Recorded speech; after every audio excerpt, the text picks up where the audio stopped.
this is my day 2 question and I'm gonna do it. What comes next in each pattern? Circle the correct shape in the box.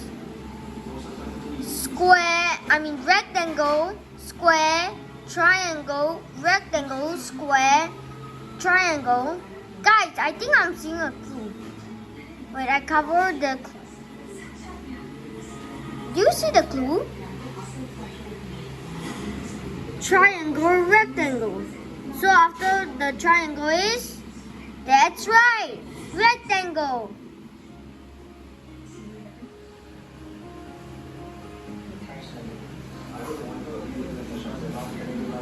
Okay, so now guys, let's do the second.